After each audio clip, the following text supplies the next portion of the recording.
is we're talking about patient assessment.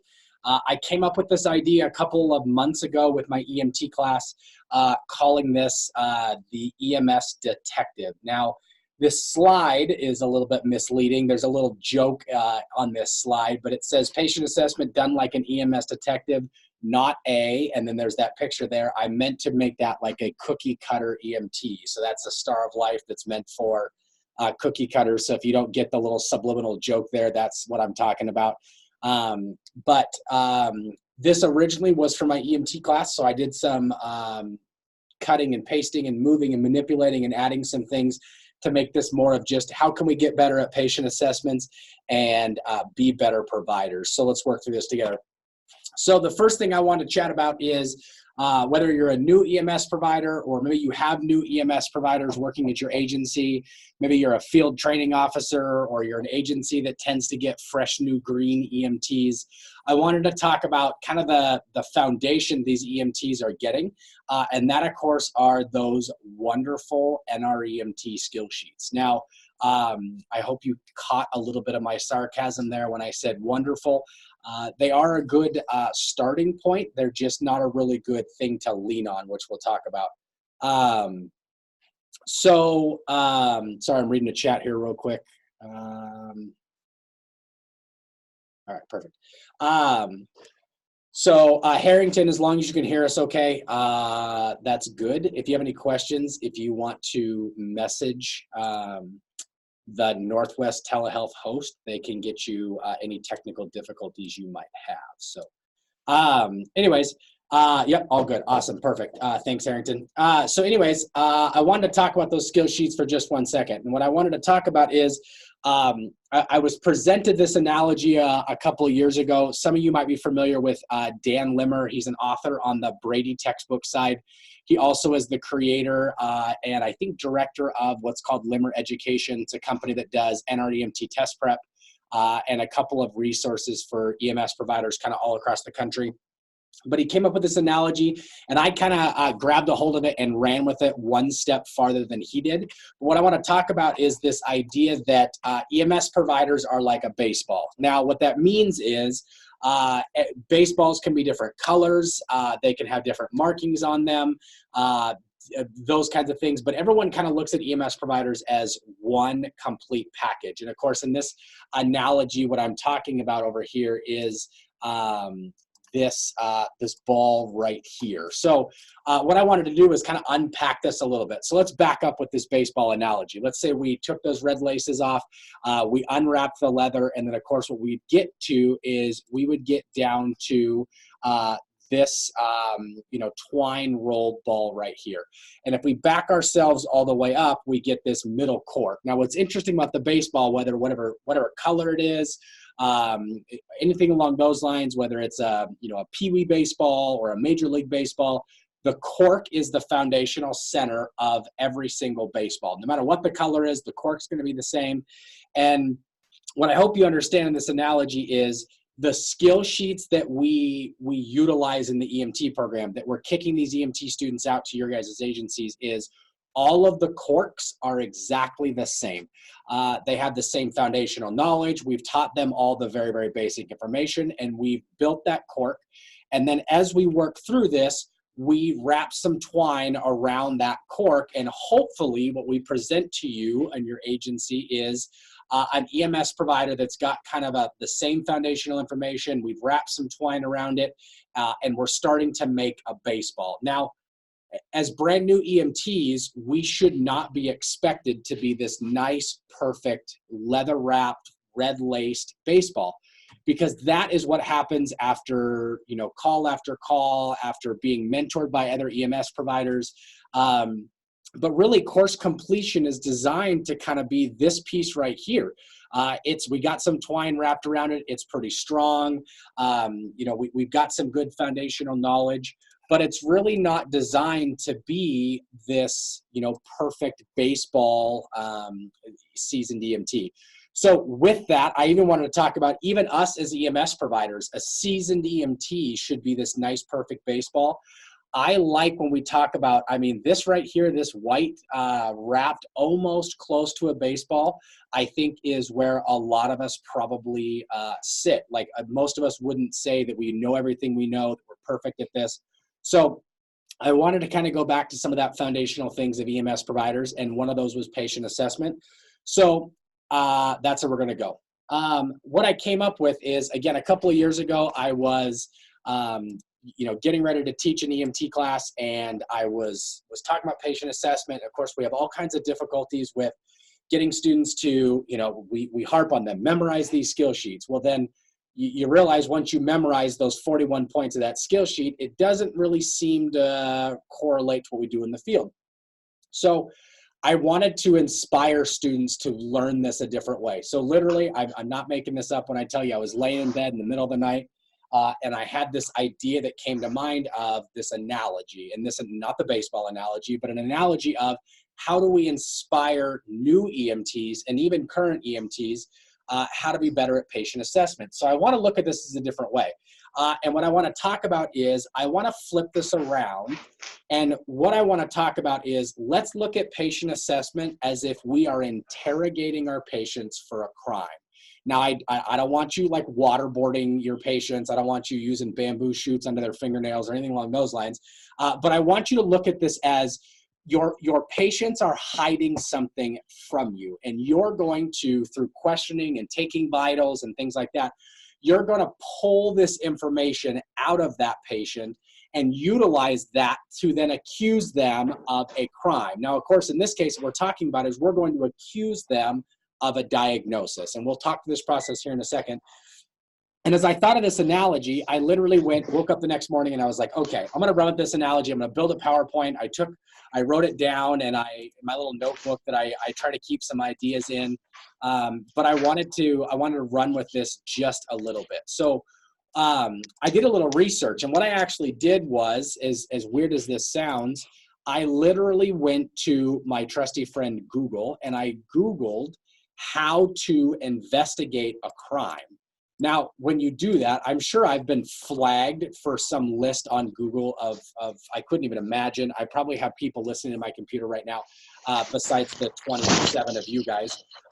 One of you, which just happens to have an open mic. So if you don't mind muting your mic, that would be greatly appreciated. But I Googled how to investigate a crime. And so what I did is I found this article, and this was the article that I researched. These were the 6 things they said in order that you would do to investigate a crime. And I want you to look at this list real quick. Approach the scene is number 1. Initiate a preliminary survey is number 2. Evaluate physical evidence possibilities is number 3. Conduct a detailed search is number 4. Record and collect physical evidence is number 5. And then conduct a final survey is number 6. And as I was reading this article, I literally was like, holy crap, this analogy actually works far better than I actually thought it was going to. If you look at those 6 things, it's exactly the way we work through what we even teach EMT students foundationally, how we work through patient assessment. We approach the scene, we gather our primary assessment, we evaluate our physical findings, we do a detailed physical exam, we gather vitals, we record it, and then we put this all together and conduct kind of this final survey, and then we, of course, are going to pass this along to a receiving facility or a high level of care or something along those lines. So the analogy worked really good, and we're going to dive deeper into this analogy. And if you're not a crime drama fan, maybe you're not into the Law and Orders and the CSIs and all the different other shows, there was another analogy that I came up with that's a little bit softer. Maybe you're more of a romantic person than I am. I'm more of a crime drama fan myself. Maybe you're into more romantic things. But the other analogy of this is basically like a blind date, right? We're encountering these patients. Most cases, we've never met them before. We're asking these random questions to formulate this opinion of them. And those questions in a blind date, not that I've ever necessarily been on one of those, but on a blind date, you're asking questions like, what is their name? What is their age? What is their, gender in some circumstances? And of course, we're not going to go much farther than that in the questions we're going to get into a blind date. But those are the same foundational questions that we're talking about in our patient assessment.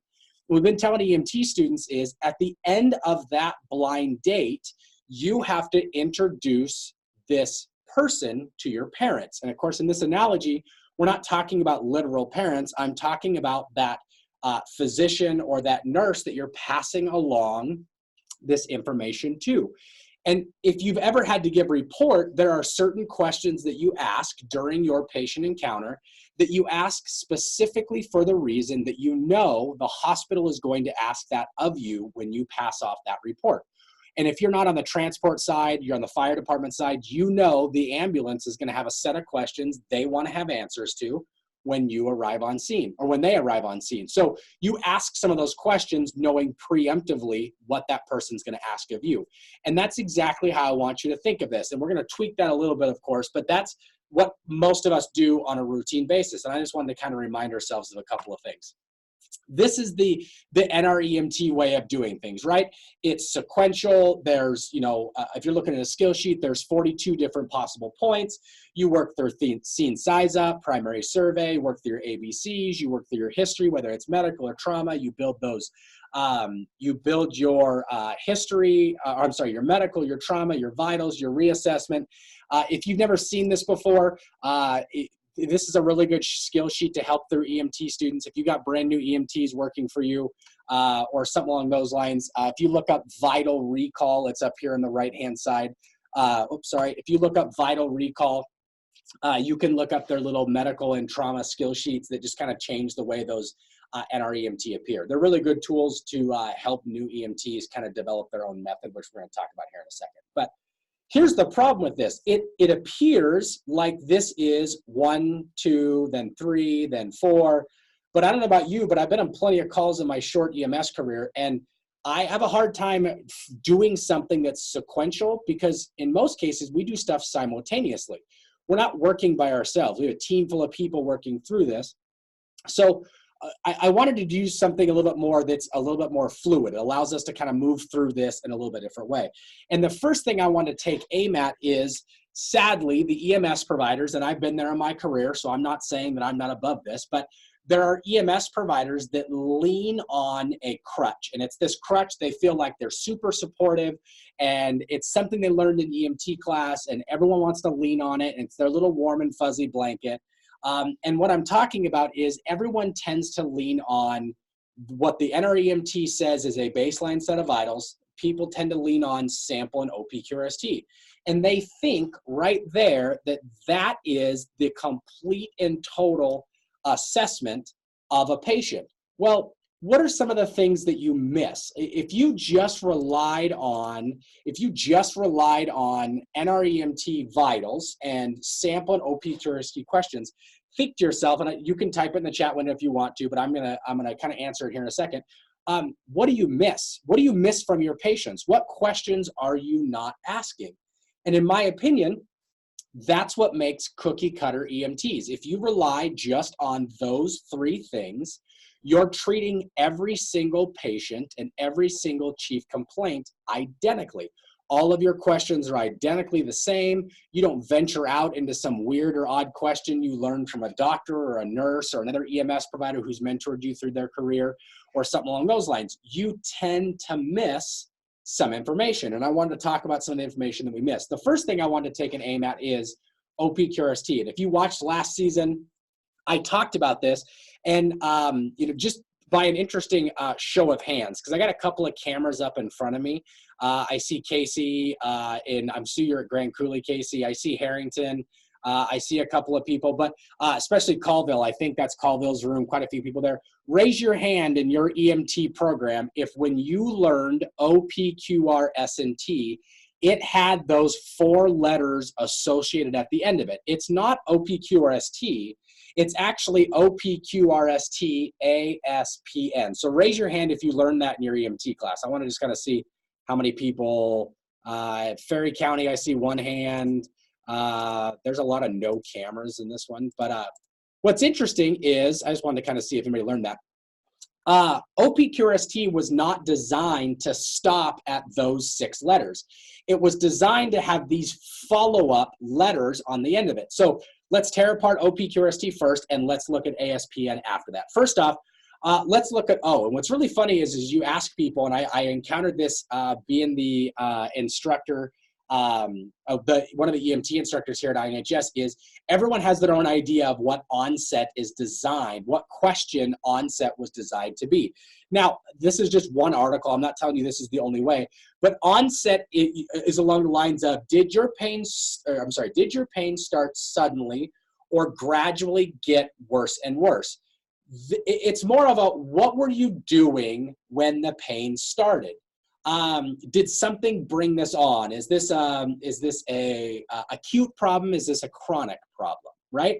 That's what onset was designed for. A lot of people say onset is, how long has this been going on? That's time. That's what the T is in OPQRST. Onset is all about, so what were you doing when this started? Okay. And then when you get into P, provokes or palliates, a lot of people say, what provokes your pain? Well, patients don't necessarily know how to answer that. If we use casual words, try to reword that like, does anything make your pain better or worse? And you notice here they use the word pain quite a bit. Be really careful, because use whatever chief complaint the patient is using. If they're using discomfort, then use the word discomfort. If they're using the word pressure, then use the word pressure. If they're using the word burning, use the word burning. Don't throw the word pain in there, because that might throw some patients off. So try asking, what makes this discomfort better or worse? Or what makes that burning sensation better or worse? That's what provokes or palliates is actually meant to be. Quality, some people have a tendency to lead their patients in one direction. So make it a little bit more open-ended, right? I like, instead of asking, is your pain sharp or dull, you're kind of narrowing them down to only two options. Open this up to what words would you use to describe your pain? Or what words would you use to describe your discomfort? I usually tend to say, if you could pick one word to describe to me what you're feeling, what word would you use? Right? And if you ask that question and they tend to be, they're kind of, hemming and hawing, they're not really sure, and then you can start giving them some options. And if you're going to give them options, my recommendation is start with the least severe option first. Don't go, is your pain sharp? Because they're going to go, yep, that's it, it's sharp. Start with, is your pain dull? Is your pain annoying? Is your pain uncomfortable? Or is that burning uncomfortable? Or is that burning dull? And then work your way up to some of those more critical words like sharp, stabbing, ripping, tearing, shearing, those kinds of things. The radiates, this one I really like. So this is another chance to use real conversational words during your assessment. Saying something like, does your pain radiate, doesn't really, like, you're just spouting off medical jargon in a way to your patients. I like where this, can you point to where it hurts the most? And then where does your pain go from there? We're going to talk about some red flags in your patient assessment here in a few minutes. And that one's going to become kind of important. So this has a two-part question. Radiates is point to where it's at. Because if they point with one finger, that tells me that's a pinpoint pain. It's it's oddly specific. And when you're talking about abdominal pain, if they're oddly specific, it's more likely to be a generalized or inflammation of the lining of their stomach. There's more nerve endings given to the lining of your stomach than there is to the internal organs themselves. Now, if you say, where is your pain? And they use an open hand and grasp a quadrant, then you might be narrowing in on, this is probably more likely to be a specific organ. This could be your gallstones, this could be your appendicitis, this could be your spleen injury, this could be pancreatitis or something along those lines. But pay really, really close attention, because are they pointing with one hand? Are they using an open hand? Are they rubbing, I don't know if you guys can see this, okay, I can tip my camera down just a little bit. When you ask, where are you hurting? And they say, kind of in this general region right here. Now that's telling me it's broad across the chest cavity. It's not something specific like I would consider to be, like a substernal chest pain. That would be, where are you hurting? And they point with one finger right to their sternum. And then you say, so where does it go from there? And they take their finger and they open up and go, it kind of runs across my shoulder and it's up inside my jaw. And you can see kind of that path of pain as it travels through their body. So it's a really good assessment technique to have them point and then progress you through kind of that path of pain. Severity is really straightforward. Pain is very subjective. It's relative to the individual. So I don't like giving them just the broad 0 to 10 rating. I always like to say, okay, you know, a scale of 1 to 10, you know, 1 being no pain and you're completely comfortable, and 10 is being, you know, mauled by a bear kind of thing. And if they say 10, you should take that to be they're in pretty substantial amounts of pain. Now, since it's so subjective, if they say I'm suffering from 10 out of 10 pain, my assumption is they should have an elevated heart rate, elevated blood pressure, maybe not, they're crying, or they're not giving me a lot of information. Most people who are in pain are very reserved, they're very quiet, they're not very forthcoming, they're not extremely talkative. Just like my patients who describe themselves as severely short of breath shouldn't be talking in full sentences, they shouldn't be blabbering on about, you know, who won what football game and da-da-da-da-da. They should be answering short, straight to the point questions with 1 or 2 word answers. Maybe they're only able to answer that, you know, they say, I'm really having a hard time breathing or catching my breath. Like that would be a good indication they actually are having that severe shortness of breath. So the last one, of course, is time. This is the reference to when the pain started and how long ago it started. Some people will give you this answer way back in onset when you say, so what were you doing when this pain started? And they say, you know, I was mowing the lawn about 15 minutes ago and I developed some chest pain. Okay, well, when I get down to the bottom part of OPQRST, I'm not going to go back and say, so how long has this been going on? I will say, you know, you go through onset and provokes and palliates and quality and radiates and severity. At the very end, I just might say, hey, so just to recap, this all started about 15 minutes ago. You were mowing the lawn when this severe 10 out of 10 chest pain started. And we'll talk about that reflective listening and the power of that here in just 1 second. So here's the second piece of that. This is those 4 letters that are often forgotten. In the new textbook, or I shouldn't say new, the edition of the textbook that I currently teach from for our EMTs has dropped the ASPN. And I don't know what the reason for that is. I didn't do any research to find if people think it's a poor way of assessing patients, or, you know, it's just not something that is, you know, currently practiced, or whatever the case might be. But I feel like by dropping ASPN, we cut off the end of this assessment. Now, the whole purpose of ASPN is, what it stands for is associated signs or pertinent negatives. What this allows for is us to say, so you're having some chest pain. Are you having any, and then you add this. And where this comes from is this is based on other calls or other patients you've had that had a similar presentation, that maybe you have a diagnosis in mind. You know, the last MI patient you transported had chest pain and shortness of breath. And this patient just said, I'm having some chest pain. So you say, hey, so just to clarify, I know you said you're only having chest pain, but are you having any shortness of breath as well? Are you having any nausea with your chest pain? Are you having any jaw pain with your chest? You're trying to get, you know, no, I'm not having that. No, I'm not having that. No, like you're trying to get those negatives that are pertinent to that story. And this allows this, what this drives you to do is ask more clarifying questions, because that crutch of OPQRST is a really, really crappy crutch to stand on. Because what's going to happen is you're going to rely on that crutch, and one day when that crutch isn't there, you're not going to have any patient assessment techniques to be successful in EMS. So, associative signs or pertinent negatives, what else is going on? Ask them really point blank questions, and then do you have blank as well? Nausea, vomiting, dizziness. You know, do you get dizzy when you stand up? Do you feel lightheaded when you stand up? Do you have a headache? Do you have, you know, how long has this been going on? Do you feel like you can't lay flat? I mean, it's just, you ask these questions that you've been told from past patients before, and you just find out if this person is suffering from something similar to that. As always, if there's any questions or I'm going too fast or anything like that, I got a lot of stuff I want to get through. If you got questions or something, throw it in the chat box and I'll most definitely answer them, or you can answer them at the very, very end.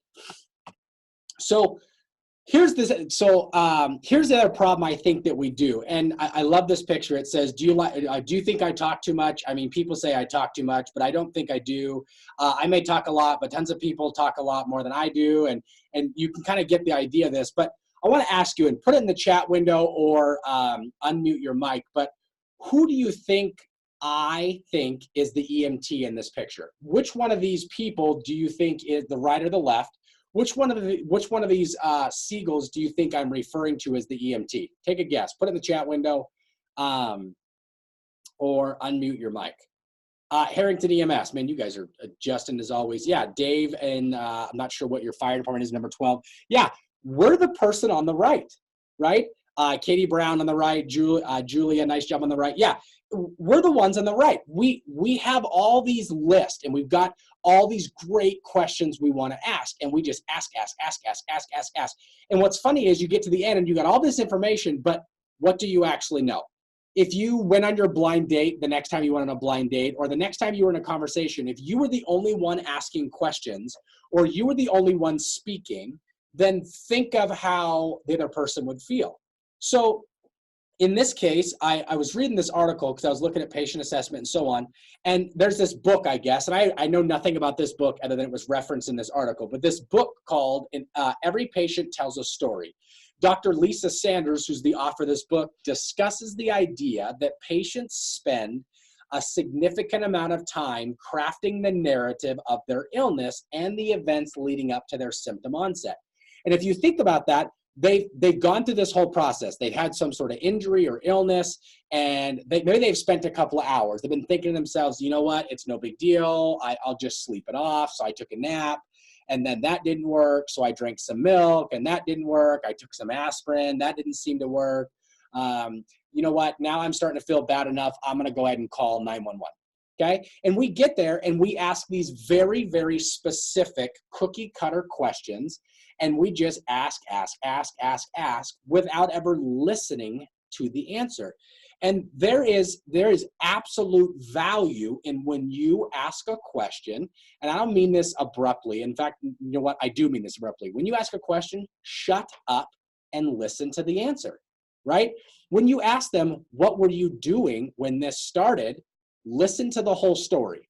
And then remember what they said, because you're going to go back, and I'm going to give you the rest of that analogy here in a second. You're going to go back and you're going to remove and pull some pieces out of that and formulate this story to present back to them and go, okay, let me get this straight. This is what happened, right? And that way there's no miscommunications, nothing, everything is clear and those kinds of things. All too often, medical providers ask something of the patient, and immediately we're already thinking about what our next question is, right? When we ask, so what are you doing when this started? And they start talking, you like tune them out for a second, and you start thinking, okay, are we going to go to the hospital? Do you think this person's going to sign a refusal? If they're going to sign a refusal, then of course, we have to get the refusal out of the truck. And you know what? I left the clipboard in the truck. And so, you know what? And then you get done and they've answered the question, but you absorbed nothing, right? You've absolutely, totally ignored their answer. And they're giving you the right information you need to formulate a differential diagnosis, which we'll practice here in a second.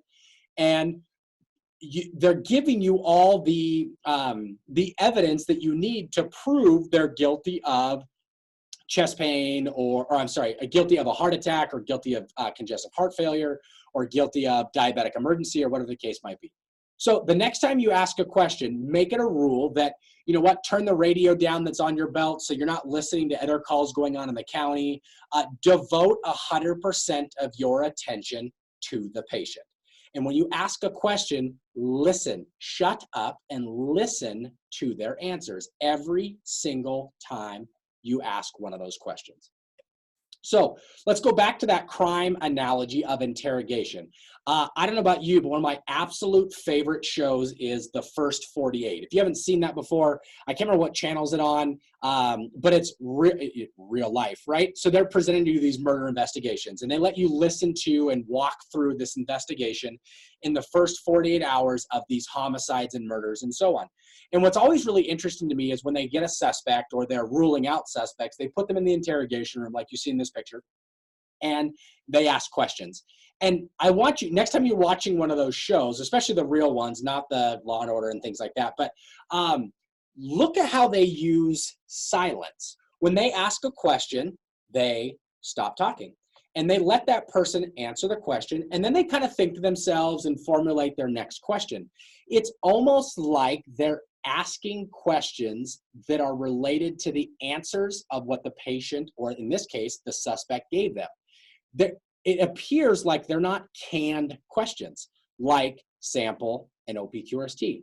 Those are a starting point. But when you ask a question, a good EMS patient assessment question shouldn't give you an answer. It should generate two more questions to ask. When I ask the question, are you having any pain anywhere? I know my follow-up questions are going to be, right? Where is that pain? Can you point with one hand, or can you show me where that pain is? And when they point to their chest, you go, okay, great. Can you show me do you feel that pain anywhere else? Does that make sense? A good EMS patient assessment question doesn't give you an answer. It gives you two more questions you're going to ask. So think about that the next time. Again, use the silence. Use the silence to let them speak. To maybe you glance around the room and you gather some information. Maybe you get a better general impression. You see the medication bottles next to them, or you gather something from the scene that might be an indication of what's actually going on. Also in those crime dramas, think of how often they allow the person to think or organize the details. When they ask a question, they don't interrupt them, right? When you say, so when did this all start? And the patient stops for a second, you go, okay, maybe you don't know the answer to that question. Here's a different one, right? Let them formulate thoughts, let them formulate their answers, and give them adequate time to answer those questions. Here's the last one. How often they ask follow-up questions to ensure that nothing is misunderstood or mistaken. In those crime dramas, it's almost annoying. They'll say, I was at my friend's house. And a few minutes later, they'll grab that and say, so just remind me again, where were you, right? Maybe in this case, we say, so remind me again, so you were mowing the lawn when this chest pain started. And they're like, yep. And you go, okay.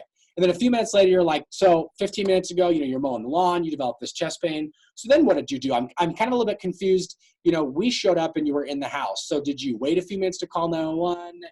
Did you do anything? Did you maybe take a medication, or you prescribed anything? I mean, I don't want you to treat them like they're guilty of something, but the depth of questioning that you go into should be, we are trying to gather as much information as we foundationally can gather. Because if we don't, what we tend to do is we jump to conclusions. We walk into the door and we gather the scene real quick. We get some vitals and we go, you know what? I know for a fact what this is. I've been on this call before, and boom, this is the problem. And then we get to the hospital and guess what? It's not the problem. We're completely and totally off because we made the poor choice of getting tunnel vision. Now, the one story I'll share with you is where this whole thing started for me when I started getting better at patient assessment. Handful of years ago, I was a fairly new advanced EMT, and I used to work for a transporting agency, and we get this patient, we get called for a stroke. Right-sided facial droop, right-sided arm droop, definitely a stroke. We walk in the door, the fire department's like, she's definitely having a stroke. She's got a positive fast exam. She's unable to communicate. Everything's pointing towards the fact that she's having a stroke. So we get this patient. We decide we're going to start transporting to the hospital. Again, for sure, she's having a stroke. I got bilateral IVs. We got fluid going because her blood pressure is a little bit abnormal for her. We got a SpO2. We got an EKG. We gathered all these vitals. I walked through the NREMT skill sheet in my brain. I'm like, man, I am hands down the best advanced EMT in the world at this point. We're 5 minutes away from the hospital. We patch to the hospital. I give all the information. I give this great radio report. And I always end my radio reports with any questions or any orders. And the nurse on the other end of the radio says, yeah, only thing missing is, what is your patient's glucose? And I had that moment of, you know what? I didn't take a glucose, right? All this process, she's having a stroke. Why do you, whole 9 yards. So I stop and say, stand by, and I grab the glucometer and I take the lancet, I poke her in the finger and I stick the strip, put it in the machine, and I squeeze some blood out onto the strip. And I'll tell you is that our glucometer starts counting down from 5 to 4 to 3. I'm thinking to myself, please no, please no. And it blinks the numbers 21. And I went, That's not good. Okay, so good news, Sacred Heart, this is not a stroke. She's hypoglycemic. We've done all of this, the transport, the lights and sirens, all of our questioning that was geared towards stroke. Guess what? Wasn't a stroke. Now, of course, most of us will know exactly what I did wrong, myself included, is all I could think about was she was having a stroke. Now, if you take tunnel vision, and just for a second, you pull back from that tunnel and you look at all the other possibilities of, well, what else could this have been? I could have walked in the door and said, you know what? This is probably a stroke. Number one most likely thing, this is a stroke. But what else could it be? It could be hypoxia. Let's check her saturations. It could be hypovolemia. Let's check her blood pressure. It could be hypothermia. Let's check her temperature. It could be hypoglycemia. Let's check her glucose. And guess what? Now we don't have to go to the hospital. So one of the ways of doing that is, this is the template that I think makes our patient assessment a little bit better. So here's the couple of things that I think you should have at the very, very minimum. The first one, I think there's great power in what is your patient's name, what is the age, what is the gender. That's just a really good starting point. Then get all of your ABCs, right? That's your life threats, what's their airway status, what's their breathing, what's their circulation, what's their skin color, all that stuff. I think we should gather a chief complaint every single time to the best of our ability. And then here's the one that a lot of EMS providers don't do. I think we should all get better at developing a differential diagnosis. Now, here's what differential diagnosis is. Differential diagnosis is you are going to gather 5 possible diagnoses in your brain of what you think is wrong with your patient. And you're gonna use that as your guide, the questions you're gonna ask, the vitals you're gonna take, the assessment you're gonna do to eliminate those 5 things. Now, we're gonna go back to this crime drama, and you're like, God, dude, let it go. No, I'm not gonna let it go. If you're going back to this crime drama, those are your 5 possible charges you're gonna charge your patient with, okay? And if you were gonna stand in front of a judge, you're gonna present all of this evidence and say, Your Honor, I think they're guilty of that one right there. And here's why I think that. Here's their blood pressure, their heart rate, their SpO2, the questions I asked, the assessment you're going to present all the evidence. Now, we obviously don't have to physically do that, but think about if you had to rule things out, you wouldn't just use sample and OPQRST, you would dive deeper into that. Sample and OPQRST is a starting point. That's not the definitive best way to rule out these diagnoses. Now, the 2 things that I never, ever, ever let EMTs is new EMTs, we make them walk through this, we make them get better at differential diagnosis. The 2 things that I never let EMT students, advanced EMT students, anybody put on differential diagnosis is, the first one is never put trauma. Trauma is not a diagnosis. Trauma is a broad spectrum idea. You can put tension pneumothorax, you can put traumatic brain injury, you can put whatever. Don't put the word trauma. That's a cop-out, okay? The other one that I absolutely hate is the word, or what people think is a diagnosis, which is seizure. Seizure is not a diagnosis. Seizures are a sign, okay? People might have a diagnosis of idiopathic seizures. I get that. But in most cases, when you have a seizure disorder, you can put, I think this might be a complication of epilepsy, but you can't put the word seizure. Seizure is something, because it in itself has its own differential diagnosis, because what could cause a seizure? Hypoxia, hypovolemia, hypothermia, hydrogen ion acidosis. Like, there's a million different things that cause seizures. So don't put seizures on your differential diagnosis. Put things like epilepsy, or you can list the possible diagnoses that could have caused a seizure. Just don't rely on putting seizure on your differential diagnosis. Now, the other one is, I think every single patient, you need to have a full baseline set of vitals. And I'm not talking about that stupid NREMT skill sheet that says blood pressure, heart rate, respiratory rate is your baseline set of vitals. That's crap. We all know the power of taking a temperature on every single one of our patients, take an SpO2 on every single one of our patients, calculated GCS, even in our patients that are not traumas, because GCS is an assessment of the brain. and we can have secondary causes of brain malfunction, hypoxia, hypoglycemia, strokes, TIAs, things along those lines. I even tell EMT students, and I get it, no one call and report me to the NREMT. I know a a blood glucose level is not considered to be a vital because it's actually a medical procedure. And by medical definition, it is an invasive procedure. I don't care. There's a power in checking a glucose on 99% of the people we transport to the hospital. If you're concerned about it, your protocol doesn't allow it, then fine, follow your protocol. But it's a great baseline tool to ensure. It's just like getting an SpO2. We're just going to ensure that our patient is not hypoxic. I want to make sure that my patient is not hypo or hyperglycemic. I want to make sure there's nothing underlying that's possibly causing any sort of brain malfunction. So I check glucoses on 99% of my patients. In fact, I use it in some of my patients who are signing a refusal to ensure that I can document thoroughly enough and prove that my patient is mentally competent enough to refuse transportation and treatment. So utilize that to the best of your ability. The last thing, or the next thing, is your interview, your sample, your OPQRST, your ASPN, and so on. But here is the new one that I added. This one I came up with myself from reading articles and things like that, and I started teaching EMT students is I want you to start asking your patient about what is their 72-hour story.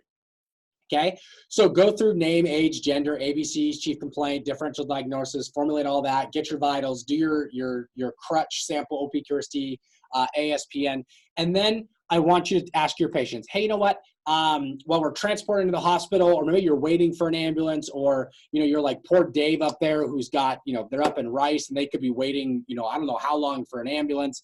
I think you guys, what do you guys wait, 2-3 days in some cases for ambulances up there, Dave? But you're waiting a long time, and there's plenty of time to be talking about all kinds of stuff. So instead of talking about the Seahawks game and how bad the Mariners are doing and whatever else, ask them, talk to me about your last 72 hours. Okay? Think about right now, if I asked you to tell me about your last 72 hours, the things that would open up for you. So this, in our little crime analogy, this is like the alibi. Talk to me about what you've been doing. And if you ask that question, they might, that's really hard to see. It just says, so tell me about your last 72 hours. They might mention things about bouts of nausea, maybe sometimes they vomited in the last couple of days, maybe a fall they took 2 or 3 days ago. They might talk about how much they've been eating, maybe the nausea, vomiting, diarrhea, those kinds of things. Maybe they admit to some alcohol history. Maybe they admit to some drug history. Maybe they admit to a car accident they had. They thought it was no big deal. It was a fender bender from a couple of days ago. I mean, this literally opens up to, I feel like this unpacks the O in OPQRST far better, because I want to know the last couple of days. The example I always use in an EMT class is, I just keep checking my time here. The example I always use in an EMT class is our CHF patient. Today, they are completely and totally shortness of breath. They're having a really hard time breathing, and I can't really figure out if this is asthma or something else. So I get them taken care of, I get them calmed down, and I go, okay, so tell me the last couple of days. And they go, well, what do you mean? You go, I don't know, how well you been sleeping in the last couple of days? And they go, I've been sleeping like crap. And you go, hey, me too. What do you mean you've been sleeping like crap? They're like, well, last night I slept in my recliner downstairs in front of my TV. And you go, well, why'd you do that? And they go, well, last couple of nights I've been noticing that if I lay flat, I can't seem to catch my breath, or I wake up gasping for air. And you go, well, did that come on all of a sudden? They go, no. 4 or 5 days ago, I slept like crap. And the next night I felt like, maybe I was waking up once or twice in the night. And then by day 3, it's getting worse and worse. So you know what? I found out that if I sit up straight, I don't have the sensation of not being able to breathe. So I set my recliner. And you go, oh, okay. So you get that story and you go, let's listen to your lung sounds real quick. And let's do a really good, thorough lung assessment. And you hear that rhonchi or rails or bubbling or fluid sounds down in the lowers, and you think to yourself, I wonder if you get this fluid buildup in their lungs. When they lay flat, that fluid rolls up onto their lungs and is creating this drowning-like sensation. All because you asked talk to me about the last couple of days of your life. maybe the guy today who's got a headache and he's altered, you know what, you go, well, let's talk about the last couple of days. And he goes, you know, it's been kind of weird. I've been getting headaches a lot lately. And you go, well, what do you mean by headaches? Well, you know, I get this like band-like headache around my head. And you go, well, has this been constant? And he goes, no, I wake up in the morning, I have this headache. So you know what, I think it's because I'm not drinking enough coffee. So I drink coffee in the morning and then I go to work, and you know what, it seems like my headache goes away. And when I come home, I seem to get this headache again, and I have a really hard time sleeping, and you know, yada, yada. And you go, okay, well, that's kind of weird. So do you ever have a headache at work? And the person says, no, it's only when I come home. And you go, well, that's weird, because I don't know about you, but I get a headache when I go to work, not when I come home, right? My home is my safe place. That's where my headache goes away, right? And you think to yourself, wait a second, you only have a headache when you come home? And you go, is anybody else in your house sick? And they say, well, you know, my wife's been complaining of similar symptoms. And the light bulb pops on and you go, wait a second, maybe this is carbon monoxide poisoning, right? He's developing these headaches when he's coming home, not when he's at work. Someone else in the house is sick. Like, this allows you to dive deeper into their complaints and be a more thorough investigator when it comes to these patients' complaints. And the patients that we provide care to, they want to feel like we are taking care of them. They want us to ask them questions. They don't want these cookie cutter crappy questions that we ask every single person and we're like, oh yeah, we're not supposed to diagnose.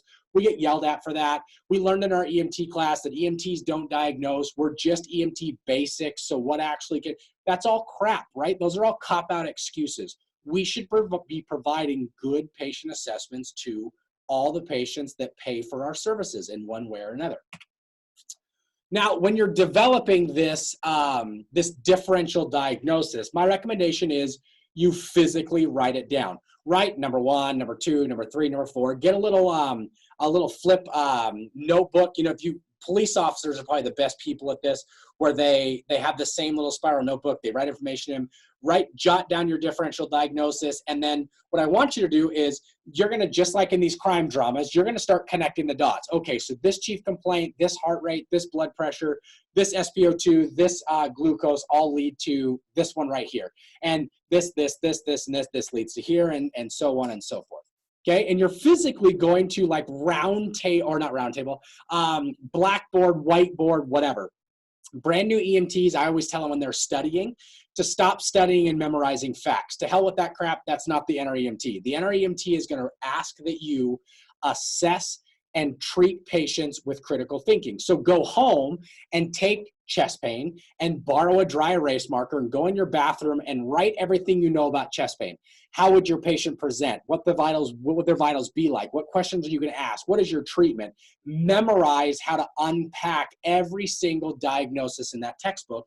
And when it comes time for them to critically think through one of those scenarios in the NREMT, they'll be successful. Because memorizing that, you know, a flashcard that says, you know, a dose of nitroglycerin, that's going to be 1 out of 120 questions they're going to get on the NREMT, right? They're going to get 30 questions that want you to adequately, critically think through assessing a patient and treating a patient that's suffering from a cardiac condition. So do the same thing. If we learned that way, do the exact same thing when we're actually treating patients. Now, here's where I got a little bit a little more passion than I usually am. Now, I hear from some of these outlying agencies. I'm like, you know, what is a problem that you're having? And of course, they're like, we can't afford new equipment, right? And I'm like, well, what do you mean? They're like this, for example, this is the Zoll. I love this. I cut it off a little bit, sorry. I think this is the Zoll X series or whatever. I want you to look at that. The price for this monitor, right, is $20,334, right? It's fairly cheap. You know what? You know, you're more than welcome to write me a check right now, and I will gladly buy that for you. Now, do you need a $20,000 mannequin to figure out that your patient is suffering from a cardiac issue? Well, no. There's a million other things that you could probably use to determine your patient is suffering from a cardiac condition. You don't need a $20,000 monitor to tell you that a patient's having a heart attack, right? Their pale skin, their diaphoretic skin, their chest pain, their history of cardiac issues, their history of prescription of nitroglycerin, their poor diet, their lack of exercise, their high cholesterol history, their whatever else will tell you the patient's having a heart attack. You don't need a $20,000 $20,000 piece of equipment to tell you that. Now, here are the 8 things in your patient assessment that I took some notes. I'm going to read some of these notes that I think will help you without having to use super expensive equipment. Here's the first one. Develop your own routine of patient assessment and stick with it, right? The textbook education provides, right? That's what you get in your EMT class. It provides a set of guidelines for both medical and trauma patient assessments.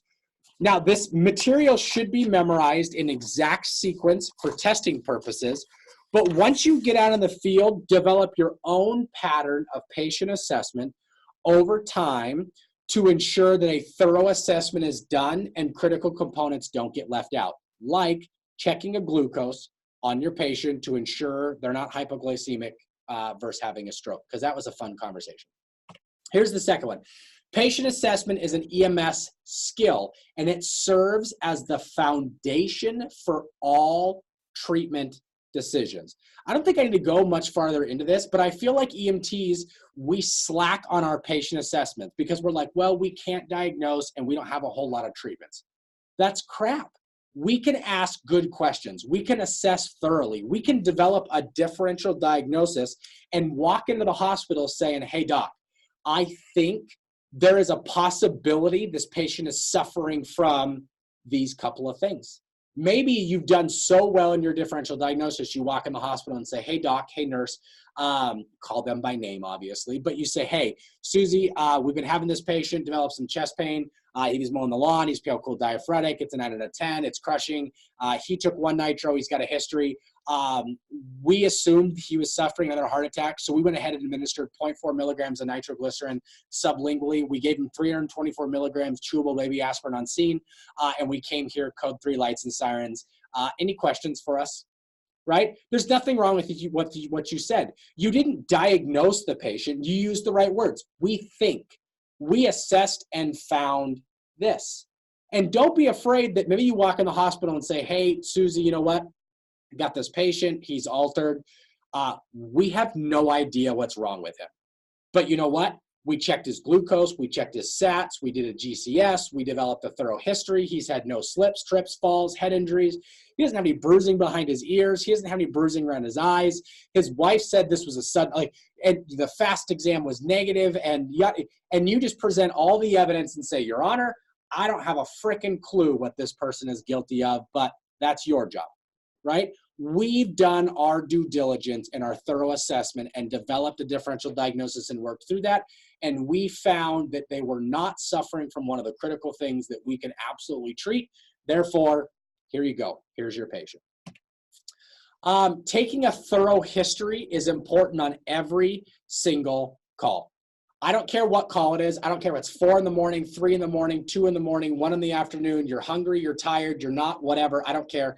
Every single call you go on, it's vitally important that you provide you gather a thorough history.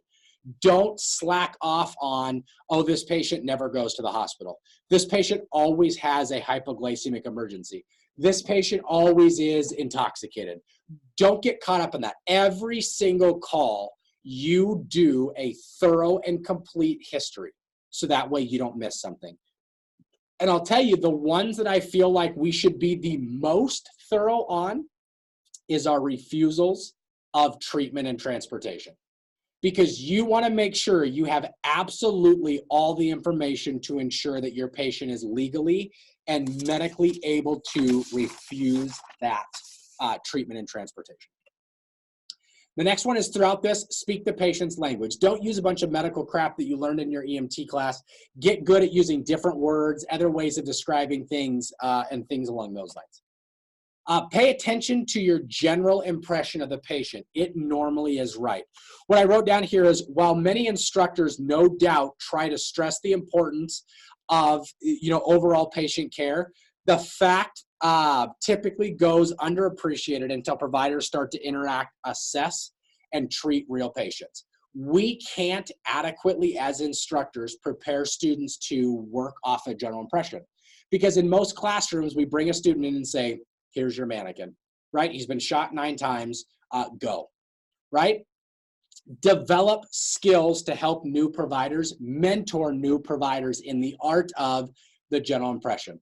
It blows my mind when we go through general impression workshop and things like that with EMTs, where you say, okay, you think your patient is diabetic. You tell me how, without checking a glucose, how are you going to find your patient's diabetic, right? And they go, I'm going to look in the medicine cabinet. And you go, what are you looking for? They go, insulin. And you go, is all insulin kept in the medicine cabinet?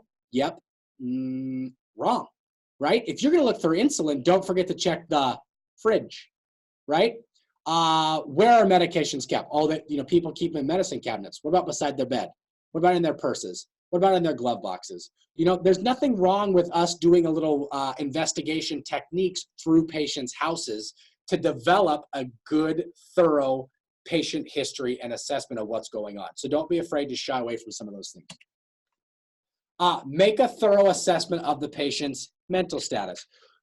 I wrote this down. When using AVPU to assess a patient's mental status, figuring out the verbal, painful, or unresponsive is the easy part. Because think about what needs to go into determining that a patient is alert. Just because their eyes are open does not make them alert. That makes them awake. It doesn't make them alert. Things like, what day is it? Where are you? How many quarters in a dollar? How many dimes in a dollar? What animal is Pluto? Right? Some of those consciousness questions are additional questions. It's almost harder to determine that a patient is alert than it is to determine whether a patient is verbally responsive, painfully responsive, or they're developed, or they're considered to be unresponsive. Here is one of the last ones, and the last one is really straightforward. Assessing the patient's radial pulse can tell you a lot quickly, right? Same thing, raise of hands, and it's probably a couple of you people who've had your EMTs for a little while. Casey, I'll bet you know this one. How many of you learned by calculating or by getting a radial pulse, you could guesstimate that the patient's blood pressure is at least 80 systolic, right? Raise your hand. Yeah, Casey, I knew that was going to be you. Shane, that was you because you had a great instructor. You had a couple people in there that I see a couple hands. But if you think about that, we used to teach that in EMT classes. If they got a radial pulse, their blood pressure is 80. Now, they don't teach that anymore because scientifically it's not a guarantee, right? And I'm on board with that. We shouldn't teach it unless it's absolutely foundationally 100% always accurate. But it's a good thing to tell people, hey, just an FYI, if they have a radial pulse, their heart is pumping enough to perfuse to their fingertips. So to me, that means they got a decent blood pressure, right? If their fingers are cold, there's no radial pulse, their cap refills 3 seconds, their blood pressure is probably garbage. And we should be concerned that that patient is developing shock, right? Use that radial pulse. I absolutely love when I walk into a patient's house. One of my very first encounters is, my name is Sean. I work for the ambulance. I'm an EMT. And I shake their hand and say, what's your name, sir, ma'am?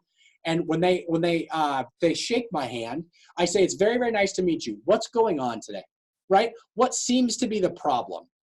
And as they start to let go of your hand, you just go, hey, real quick, I'm just going to check your radial pulse. And that's your starting point, right? You can feel their skin. You can feel, is it sweaty? You can feel the temperature. You can check their heart rate.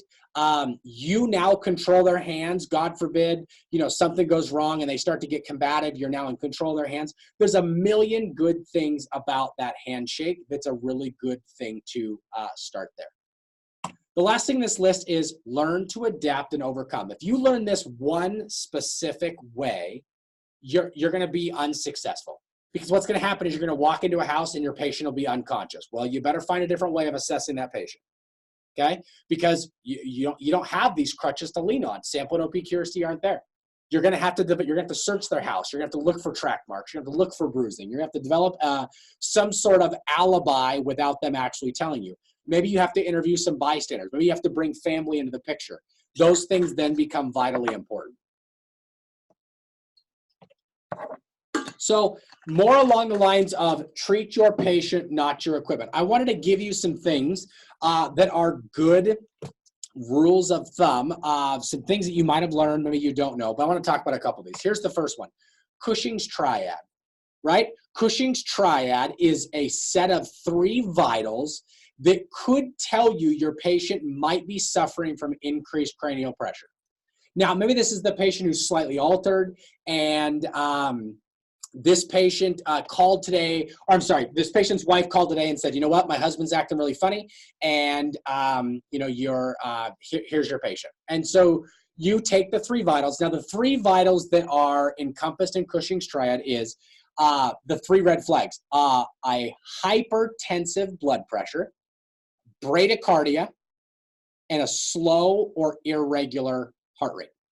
Respiratory rate, sorry. I'll say it again because I was wrong that time. A high blood pressure, or some people say a wide blood pressure, but high blood pressure, low heart rate, and a low or irregular respiratory rate. Now, maybe when this happens and you get these 3, you go, well, that's weird. He's got increased cranial pressure in his brain. So maybe you ask the question, talk to him about the last 72 hours of this guy's life. And maybe the wife mentions that he had a mechanical lift assist fall 3 days ago, right? Well, maybe, and if you joined us for our first lecture, maybe this is that subdural hematoma that slowly and surely developed over the last couple of days. And you just found it with Cushing's triad, okay? So that's Cushing's triad. The other triad is Beck's triad. And Beck's triad is your 3 vitals, or 3 assessments that point you towards the possibility of a cardiac tamponade. And cardiac tamponade is hard to look at or hard to find because it's in your heart. And this would be your patient who has a mechanism of some sort of blunt force trauma to the chest. Beck's triad is a low blood pressure or a narrowed blood pressure, pretty similar with shock, increased JVD or presence of JVD, and the last one is muffled heart tones. Now you're like, whoa, wait a second. I don't listen to heart tones. Yeah, me neither. So what I tell EMTs is a mechanism of injury that has blunt force chest trauma as a possibility. Beck's triad by medical definition is a low blood pressure, JVD, and muffled heart tones. But since most of us don't routinely listen to heart tones at the EMT level, if you're at the ALS level, then sure. But at the EMT level, do they have a mechanism that points this towards a chest trauma? And the reason why I think Cushing's triad and Beck's triad is so important is we can't do anything about it in the field. Therefore, rapid transport needs to be high on your priority list. That's why I'm so passionate about this one.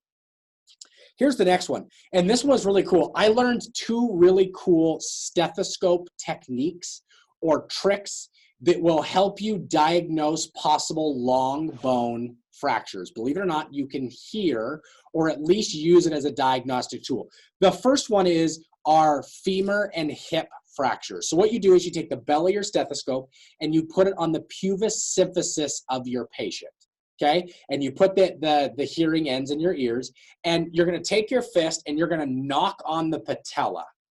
If you can hear sound in the bell of the stethoscope on that pubis symphysis, it's not likely they've suffered a long bone fracture of their femurs. It's not likely they have a hip fracture. Now, if you knock on the right knee and you hear sound, and you knock on the left knee and it's muffled or you can't hear anything, maybe they have a femur fracture, maybe they have a hip fracture, right? Because I've been on those hip fractures that don't have the obvious deformities they talk about in the EMT class. The foot rotated completely out, the one foot that shortened the other, or just the obvious deformities. Sometimes they're so hidden under some of those underlying things, we don't get a chance to see those. The other one you can use, and this one I didn't know. I'd learned the patella one from one of our, from Dr. Edminster that works at Sacred Heart. The other one is you can use this to diagnose a possible humerus or shoulder fracture. So what you do is you take the bell of the stethoscope and you put it on the manubrium. And the manubrium is the bone at the top of your sternum. And what you do is you knock on the elbow. Same exact thing. You're listening for sound to travel up that humerus and into the scapula and clavicles and produce sound of you knocking at that manubrium. And if you knock on that elbow and there's a diminished sound on one side, you could be looking at a possible humerus fracture, scapula fracture, clavicle fracture, something along those lines. So a couple different ways of utilizing that stethoscope. The next one is the power of palpation. right? What does palpation tell you? Well, especially in the abdomen, palpation, if they're guarding, that tells you there's pain. Distension tells you there's a presence of possible blood or other fluid causing infection. The third one is this idea of rebound tenderness. When I push on someone's abdomen and they go, ow, that hurts. And you go, wait a second, does that hurt when I push in or does that hurt when I let up? And they go, you know, it hurt when you let up. And that was in the right lower quadrant. There's your red flag for appendicitis. Okay. Now, you don't necessarily want to diagnose that in the field, but now you know what? This probably isn't a bowel blockage. This might be something more severe. Okay. So don't forget the power of palpation. Things that you can see. I want to give you these three things, and you may or may not have learned these in your ENT class, but these are what's called Cullen's sign, Gray-Turner sign, and Kern's sign. Now, Cullen's sign, I had to write these down to keep these separate in my head. Cullen's sign is bruising around the umbilicus or bruising around the abdomen. Now, anytime you use the word bruising, we're talking about a 24 to 48 hour presentation. But again, maybe these patients have waited that long to call 911. So Cullen's sign specifically is bruising around the umbilicus. What this tells you is this could be acute pancreatitis and blood is now accumulating in that abdominal cavity, or this could be a ruptured ectopic pregnancy. Okay, Gray-Turner sign, same exact bruising presentation, only it's bruising on the flanks. Okay, Gray-Turner sign is a sign of any cause of retroperitoneal bleeding. Okay, and Kern's sign is pain in the shoulder when they're laying flat on their back with their knees drawn up to their chest or their stomach. Now, this is important because the patient might complain of shoulder pain only. And you think to yourself, okay, maybe they injured their shoulder. But if you ask the question, so when you say you have shoulder pain, if we lay you flat, do you still have that shoulder pain? Or do you only get shoulder pain when you lay flat? And they go, you know what? I only get shoulder pain when I lay flat. What this is this is a sign they possibly have gallstones or they have a gallbladder issue, because this is a referred pain. The nerve that is associated with your gallbladder actually is also connected to your diaphragm, and the way that presents itself is it crosses the nerve pathway that it tells your body, it tells your brain, for whatever reason, the pain is actually originating from your right shoulder. So that's the Kern sign. So Cullen's sign, bleeding around the umbilicus, or bruising, sorry. Gray-Turner sign is bruising around or on the flank side. And then Kern's sign is right shoulder pain that is when patient lays flat with their knees up to their chest. Okay? The other one that I think we should start doing on a routine basis to make a more thorough exam is orthostatic blood pressures, right? This is that taking your blood pressure with your patient sitting down, take your blood pressure with your patient standing up. If they have an orthostatic change, if when they stand up, their blood pressure drops more than 20 points systolic, well, what does that tell us? Well, it could be hypovolemia, it could be dehydration, it could be a heart attack, it could be congestive heart failure, it could be an early onset of pregnancy and their blood pressure's having a hard time stabilizing when they stand up, okay? Check those orthostatic blood pressures. Now, again, that's if their blood pressure changes more than 20 when they stand up. The next one is pedal pulses. Now, you're like, okay, well, we check pedal pulses when there's trauma. Well, why not check pedal pulses when they're medical? Because unequal pedal pulses might tell you early onset of shock. It might tell you a possible AAA. It might tell you a possible blockage of like a DVT or something along those lines, even because the perfusion's being impaired to one of those legs, okay? Because truly, what does shock look like, right? I always tell EMT students, picture when you learn different medical conditions, physically think, what does a heart attack patient look like? What does a diabetic patient look like? What does a stroke patient look like? What does a shock patient look like? Well, they're pale, they're sweaty, they're anxious, they could be combative, those kinds of things. Ask yourself those questions. Because in my opinion, I don't think we should spend more money on great pieces of equipment. If you research articles, they're talking about, should we have ultrasound in our ambulances? to get better at diagnosing these. I'm on board with that. If your agency's got lots and lots of money, then awesome. But I think we should spend more money and time on training and making sure we're good at patient assessments. And let's not be so concerned about spending more money on $20, $30, $40,000 pieces of equipment that really, can we not provide an adequate differential diagnosis without some of those pieces of equipment? All right, so let's take all this information, and I was afraid we weren't going to get here, but we got 20 minutes. This is going to be perfect. So send somebody to the keyboard so you can participate. Colville, it looks like you guys are like far out in the room, but I want you guys to, maybe you guys just do this as a communication with just yourselves. We're going to work through this scenario, and I'm purposefully leading you in one direction for a reason. And we're going to do this my way, right, because I'm the boss. We're going to do this my way. We're going to use my template, while kind of interjecting what the typical NREMT skill sheet will have us do. So here's the scenario. You and your EMT ambulance are dispatched to a college dorm. It's Friday night, and it's 4 o'clock in the afternoon, okay? And you're met by college campus security, and they tell you, hey, we got this unconscious 19-year-old male in his dorm room. And this unconscious 19-year-old male was found by his roommate. Okay, so that's the backstory. So you walk into the room, and you got this 19-year-old male laying on the floor. He's unconscious, and the roommate tells you this is Tim.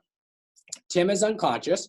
You note he's got an open airway, but you got some vomit present. So of course, one of your providers jumps right on this, grabs some suction his airway, boom, done deal. Okay, his respirations are slow and shallow, and he's got pulses. Okay. The vitals, your baseline vital signs are as follows.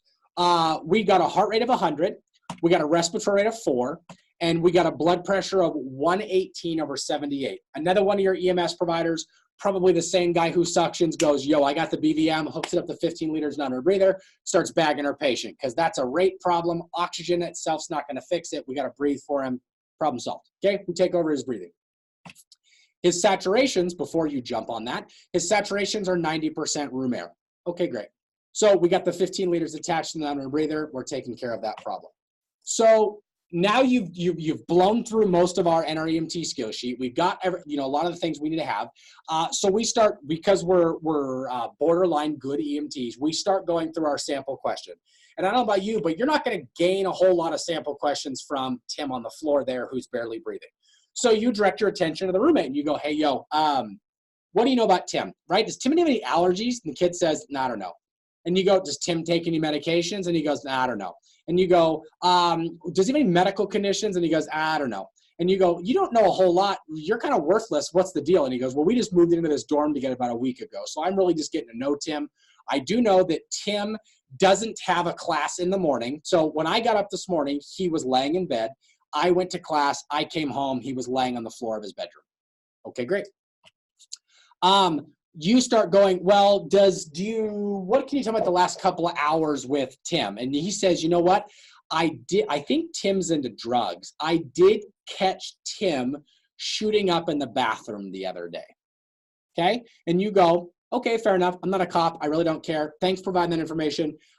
Thank you very much, Captain Worthless. Go away. Okay? So that's really where the NREMT, those skill sheets, brand new EMTs, that's all the information they're going to be given, right? Because you've gone through all 42 points of that skill sheet. And I don't know about you, but I'm sitting here right now, and I'll be willing to admit this. I'm that judgmental person who says, well, this is easy. He's either a drug addict, he's on alcohol, he's doing drugs, this is overdosed, he shoots up.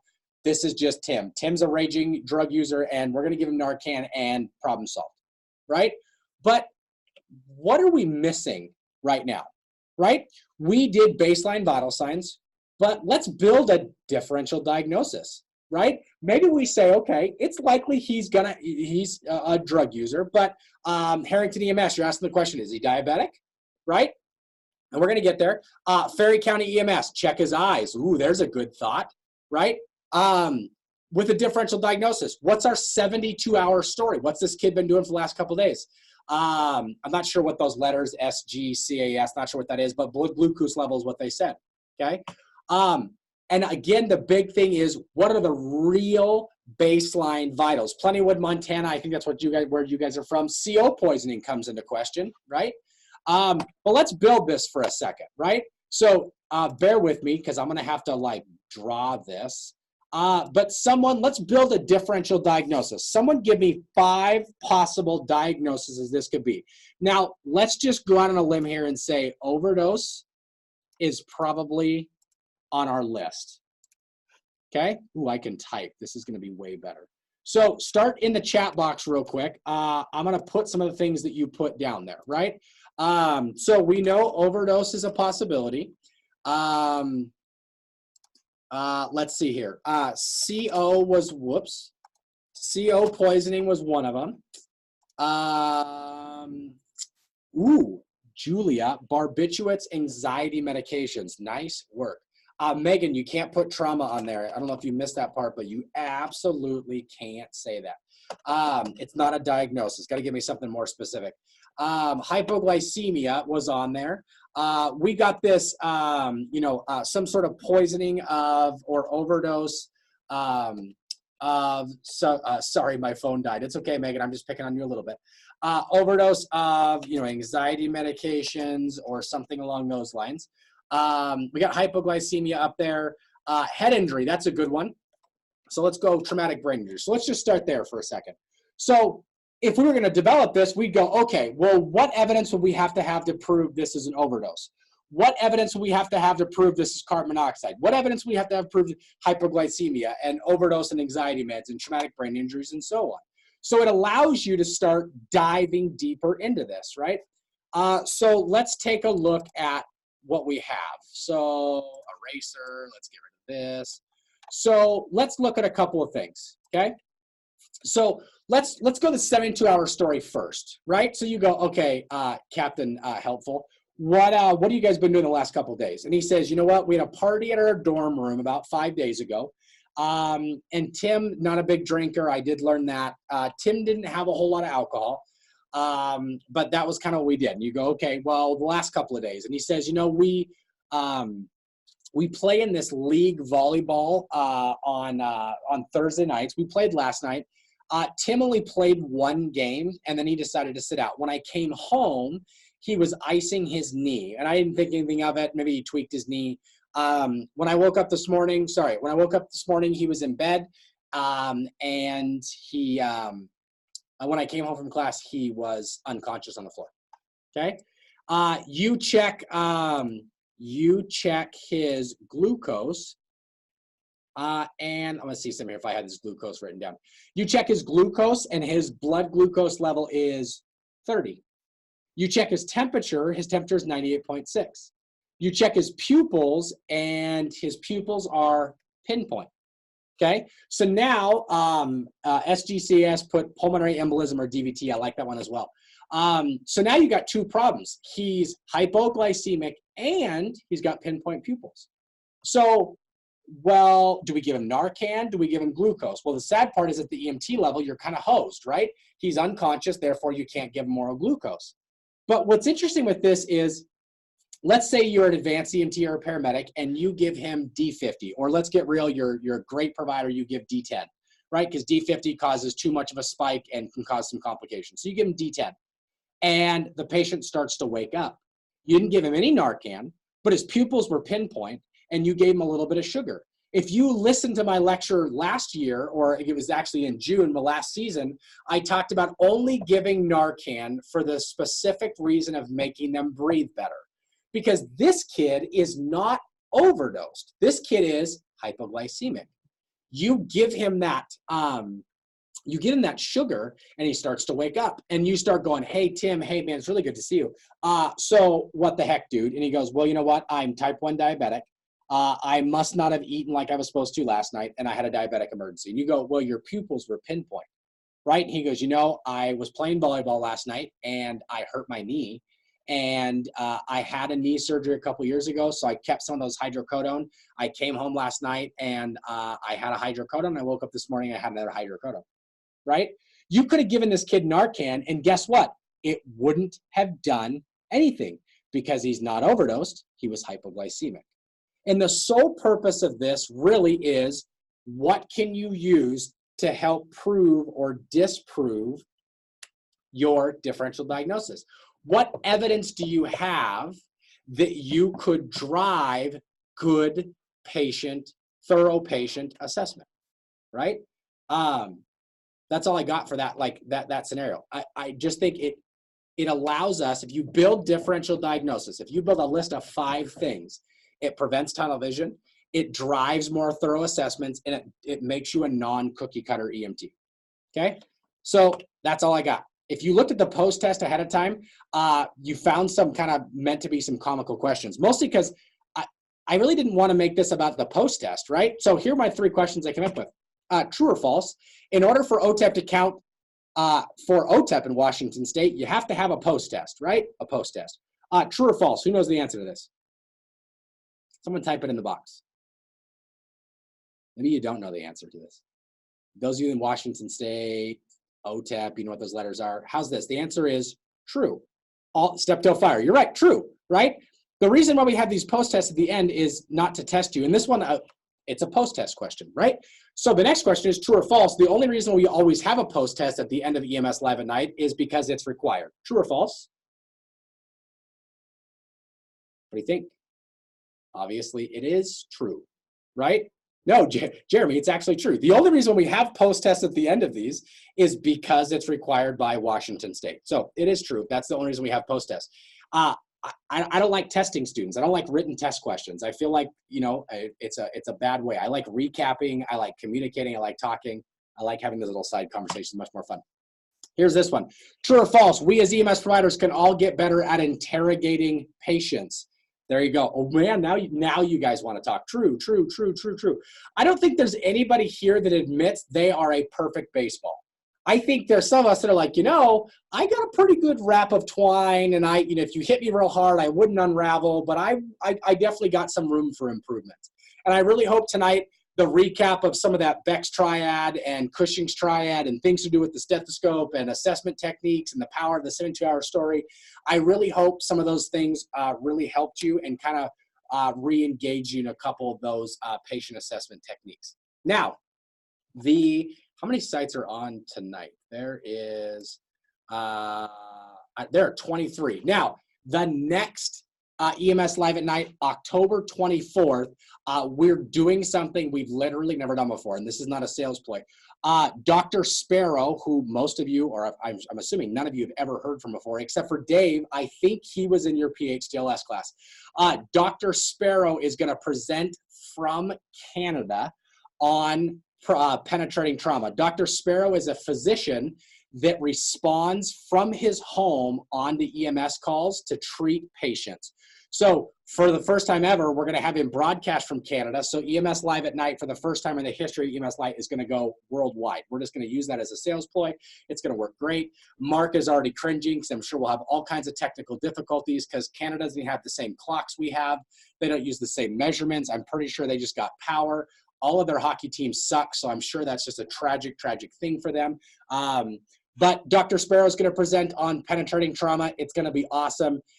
He's super, super engaging. Again, Dave, I think he was in your PHDLS class, really thick accent. He was a super cool dude. So tune back in October 24th. 6 o'clock is when we'll have it open. 6:30 is when it starts. Come join us again. Hope you like it. If you liked it, shoot me a comment in the chat box or give me a review on that SurveyMonkey link. Tomorrow, that course completion certificate will be up. Provide any feedback you would like. Please be honest so we know what you guys like to see and what you don't like to see. Don't forget to get your rosters in. That's the only way this is going to count. Other than that, it was an absolute pleasure, guys. I'm getting you out of here about 5 minutes early. Have a great night. You guys be safe. I'll see you guys on the 24th as I will be on and helping out Dr. Sparrow. Have a good night, guys.